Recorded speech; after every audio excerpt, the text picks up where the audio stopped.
आदमी के लाभ के लिए, उसकी भलाई और उसकी प्रगति के लिए अपना सारा जीवन लगा दिया है और आज वे महाराष्ट्र की इस पावन भूमि पर राज्यपाल के पद पर सुशोभित हैं। मैं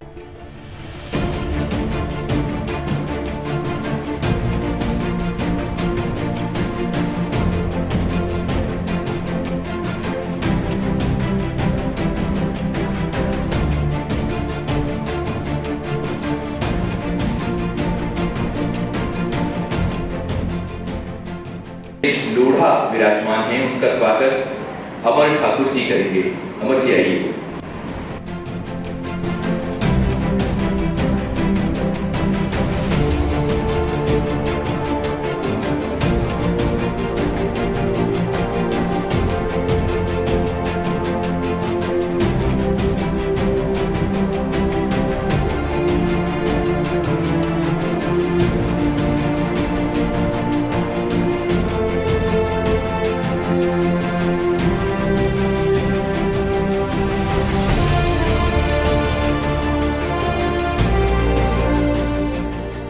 जिन्होंने केवल 1 वर्ष के अपने कार्यकाल में राज्य के करोड़ों लोगों का दिल जीता, ऐसी महान हस्ती, ऐसे कुशल प्रशासक आदरणीय महोदय भगत सिंह कोश्यारी जी, सुप्रसिद्ध कवि जिन्होंने हमेशा हमारा सहयोग किया, ऐसे हमारे अपने शैलेश लोढ़ा जी, इंटरनेशनल मारवाड़ी फेडरेशन के सभी महानुभाव, कोरोना योद्धा और मेरे सभी साथियों को मनपूर्वक प्रणाम। आज का दिन हम सब के लिए बहुत महत्वपूर्ण है, क्योंकि प्रथम तो ये कार्यक्रम राजभवन में हो रहा है और कोरोना योद्धा का जो सम्मान है वो स्वयं हमारे राज्यपाल अपने कर कमलों से प्रदान करेंगे। मुझे इस तरह के कार्यक्रम करने का मौका दिया, इसके लिए मैं आप सबका और खास तौर पर राज्यपाल जी का तहे दिल से शुक्रिया अदा करना चाहूँगी। कोविड की इस महामारी ने पूरी दुनिया को हिला दिया। कोई क्षेत्र नहीं बचा जो कोविड से प्रभावित ना हुआ। बहुत ही कठिन परिस्थितियां निर्माण हो गई और जब भी इस तरह की कठिन परिस्थितियां निर्माण हो जाती हैं तो हम किसे याद करते हैं? हम नतमस्तक हो जाते हैं भगवान के सामने और कहते हैं ईश्वर हमें शक्ति दे इन कठिन परिस्थितियों से मुकाबला करने की। लेकिन कोविड के महामारी में सारे मंदिर भी बंद थे, भगवान के दरवाजे बंद थे। हमें डर था कि हमारी आवाज़ ईश्वर तक पहुँचेगी या नहीं, लेकिन हाँ, हमारी आवाज़ पहुँची और ईश्वर ने कोरोना योद्धा के रूप में अपने दूत धरती पर भेज दिए, जिन्होंने तन मन धन से सभी लोगों की बहुत सेवा की।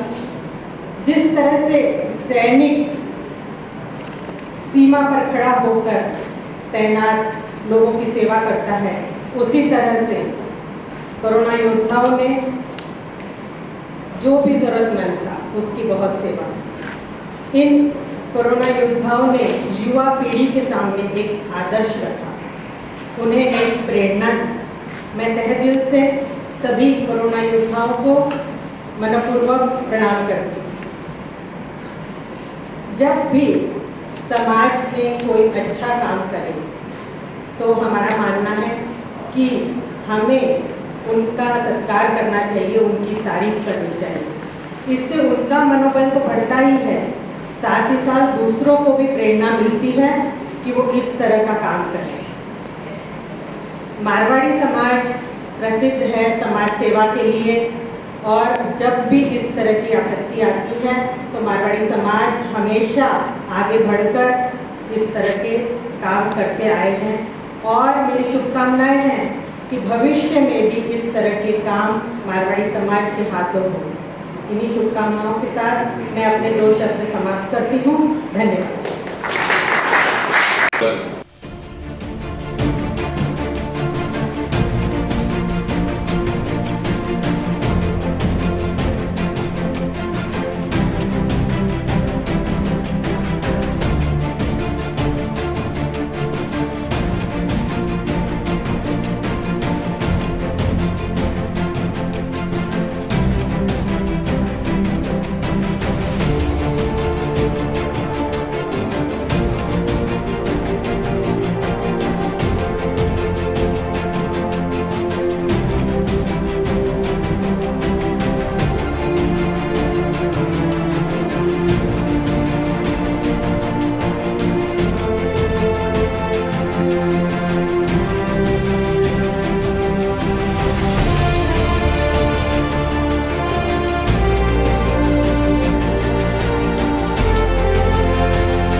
के मुख्यमंत्री महामहिम महाराष्ट्र के राज्यपाल कोश्यारी साहब, इस कार्यक्रम के आयोजक समाज सेवक और सभी कोरोना वॉरियर्स, मैं सबसे पहले आप लोगों को बधाई देना चाहता हूँ। और आप लोग भाग्यशाली लोग हैं जिन्हें मौका मिला कि आप समाज के लिए, आप राष्ट्र के लिए, मानव के लिए, व्यक्ति के लिए कुछ कर सकें। निश्चित तौर पर सुमन जी ने बिल्कुल ठीक कहा था, यदि कोई करता है तो हम उसे सराहें न सराहें, लेकिन उसे बताना बहुत ज़रूरी है कि अगर आप एक अच्छा काम कर रहे हो तो आप जमाने के नेता न हो। सभी लोग आपको देख रहे हैं। नरेश शांडिल्य ने एक बहुत अच्छी कवि है, उनका एक दोहा मुझे याद आता है कि जरा जरा सी बात पर रिश्तों को मत तोड़, 7 अरब की भीड़ में 7 लोग को जोड़। पूरी दुनिया में 7 अरब लोग हैं, लेकिन हम लोग उन्हें जोड़ नहीं पाते और आप बहुत बड़ा काम कर रहे हैं। देखिए, मदद एक ऐसा शब्द है जिसे मैं बहुत ज़्यादा उपयोग में नहीं लेता। मैं समझता हूँ कि ये ऐसा काम है जो हमारा कर्तव्य है, हमारा फर्ज है। एक महिला थी, बहुत बुरी महिला वाली, एक मंदिर में बैठी रहती थी, उसके बाद एक झोली होती थी। उस झोली में बहुत बड़ा हीरा हुआ था। एक लड़का रोज में आता, उसे रोज देखता, उसे लगता है इसके पास इतना बड़ा हीरा है कि हीरा मिल जाए तो मैं जिंदगी भर मुझे कुछ करने की आवश्यकता ही नहीं। और दिन कहा, बोले माँ जी आपके पास पत्थर है, मुझे दे दो। तो उसे भी मालूम था कि महिला को ये क्या है, क्या नहीं है, जो सारी जिंदगी उसके साथ लेके घूम फिरे, उसने दे दो। अच्छा तुम्हें चाहिए, उसने उसे लेके दे दिया। एक क्षण, एक पल के लिए भी नहीं सोचा। दूसरे दिन लौटा फिर आया और कहने लगा, माँ जी मैं आपसे कुछ और मांगने आया। बोले मेरे बेटे मेरे पास तो कुछ था ही नहीं, यही तो चीज थी मैंने तुम दे दिया, मेरे पास बचा क्या जो तुम मांगने आया। वो कहने लगा, मैं आपसे वो भाव मांगने आया हूँ जिसकी वजह से आपने एक पल सोचे बिना इतना बड़ा हीरा मुझे दे दिया। वो भाव हमारी जिंदगी में, पूरी जिंदगी में पैदा नहीं होता, लेकिन आप लोगों में वो भाव है कि यदि आपके पास कुछ है तो आप लोगों को ये करें और लोगों को ये कर सकें। एक साल की कीमत आप उस विद्यार्थी से पूछिए जो अनुत्तीर्ण हो गया। एक महीने की कीमत आप उस माँ से पूछिए जिसने अपना बच्चा 9 महीने से पहले जन्म लिया। एक हफ्ते की कीमत उस संपादक से पूछिए जिसको एक साप्ताहिक अखबार निकाला। एक दिन की कीमत उस अपराधी से पूछिए जिसे कल फांसी लगने वाली। एक मिनट की कीमत उस स्टूडेंट से पूछिए जो एग्जाम लिख रहा है, घंटी बजने वाली है। और एक सेकंड की कीमत उस यात्री से पूछिए जिसकी ट्रेन निकल चुकी है। और एक मदद की कीमत उस निर्धन से पूछिए जिसके पास कुछ नहीं। और इस देश में, इस काल में ऐसे सैकड़ों नहीं, हजारों नहीं, लाखों करोड़ों लोग थे जो सड़क पे। लेकिन आप लोगों की बात, आप लोगों की मदद, आप लोगों का आशीर्वाद, आप लोगों की क्षमताएं निकल के आए और हमने फिर दिखा दिया कि हिंदुस्तान कितनी मुसीबत में क्यों ना। हम तो दिए कार्य करने वाले लोग हैं, हम लोग कार्य करना जानते हैं, हम लोग प्रतिबद्ध रहना चाहते हैं, हम समाज के लिए करते हैं और समाज के लिए हमेशा करेंगे। और यही जीवन में आवश्यकता है। मैं बधाई आपको इसलिए देना चाहता हूँ, आपको मौका मिला इन दिनों जब ये कोरोना काल था तो रोज एक अखबार से मेरे पास चित्र आते थे और उन चित्रों के आधार पे वो चाहते थे कि मैं उनके लिए कुछ लिखूँ। तो आज अचानक मैं देख रहा था बैठे हुए, तो 4 पंक्तियाँ मैं इसलिए सुनाना चाहता हूँ क्योंकि आप सब वो लोग हैं जिन्होंने समाज के लिए कुछ किया है। लेकिन इस करने के भाव के पीछे जो मेरा सोचना क्या है, मैं ये कहता हूँ कि पानी का मोल क्या है, प्यास से पूछिए। पानी का मोल क्या है, प्यास से पूछिए। हवा की कीमत क्या है, श्वास से पूछिए। पानी का मोल क्या है, प्यास से पूछिए। हवा की कीमत क्या है, श्वास से पूछिए। पूछिए पिंजरे में बंद पंछी से कि मोल परवाज का क्या है। पूछिए पिंजरे में बंद पंछी से कि मोल परवाज का क्या है। जिनके होठ सिले हो वो बताएंगे कि महत्व आवाज का क्या है। जिनके होठ सिले हो वो बताएंगे कि महत्व आवाज का क्या है। कभी कमी छाया की मरुस्थल को सताती है, कमी छाया की मरुस्थल को सताती है। भूख ही रोटी की कीमत बताती है, भूख ही रोटी की कीमत बताती है। अतः उपकृत वो नहीं है जो ले रहा है, आप सब लोगों ने दिया है। अतः उपकृत वो नहीं है जो ले रहा है, भाग्यशाली तो वो है जो दे रहा है। भाग्यशाली तो वो है जो दे रहा है। आभार ईश्वर का कि सेवा के प्रकल्प में नाम तो आ सका, मैं संकट में कुछ काम तो आ सका और ये कर रहे हैं हम। ईश्वर को प्रणाम के लिए, न किसी प्रचार के लिए, न किसी नाम के लिए।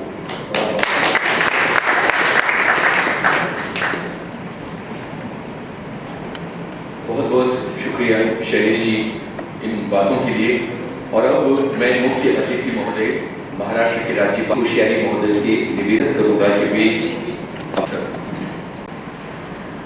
हमारी एडिशन की ओर से आयोजित आज के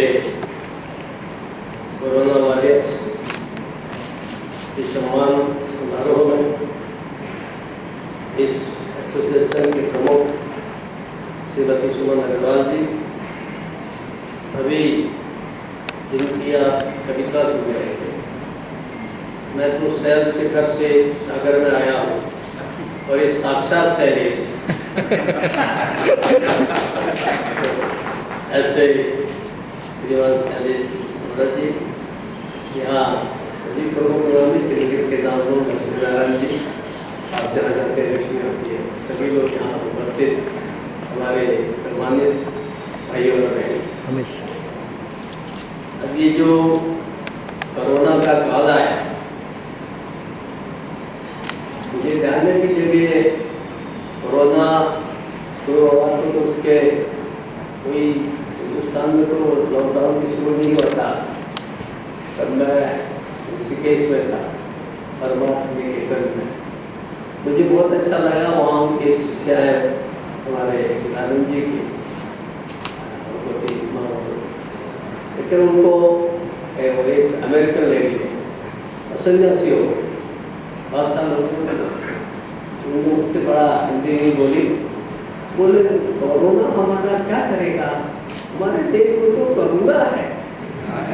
अब आप कल्पना कीजिए कि अमेरिका की तो महिला है वो भी कोरोना की बात करती है, तो हमारी सुमन जी तो सुमन ही है, अगर उनके माध्यम से आपने सारे सुमन अगर चारों ओर बहला दिए और सारे लोगों का ये लोगों का क्या मैं सुमन जी का सकता है और आप सबका अभिनंदन करता हूँ और आप सबको धन्यवाद और बधाई देता हूँ। मित्रों में कोई भाषण नहीं कर रहा हूँ और शैलेश जी ने अपनी कविता के माध्यम से अपने सुंदर बोधप्रद विचारों को व्यक्त किया है।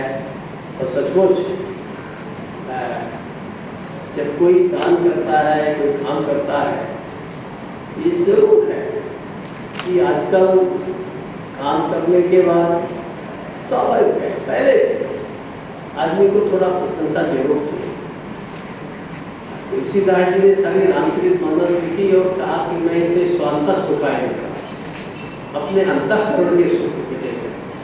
और हम में से शायद बहुत से लोग होते होंगे जो मानस जरूर पढ़ते होंगे, नहीं पढ़ते होंगे, किसी मुरारी का पुत्र या किसी और की कहानी कथाएँ उनको प्रवचन जरूर सुनते होंगे। तो वास्तव में आप बताइए, आज के 300-400 साल पहले उन्होंने मानस लिखा, रामायण तो वाल्मीकि ने और भी हजारों साल पहले लिखा, आज भी उसको पढ़ा जाता है।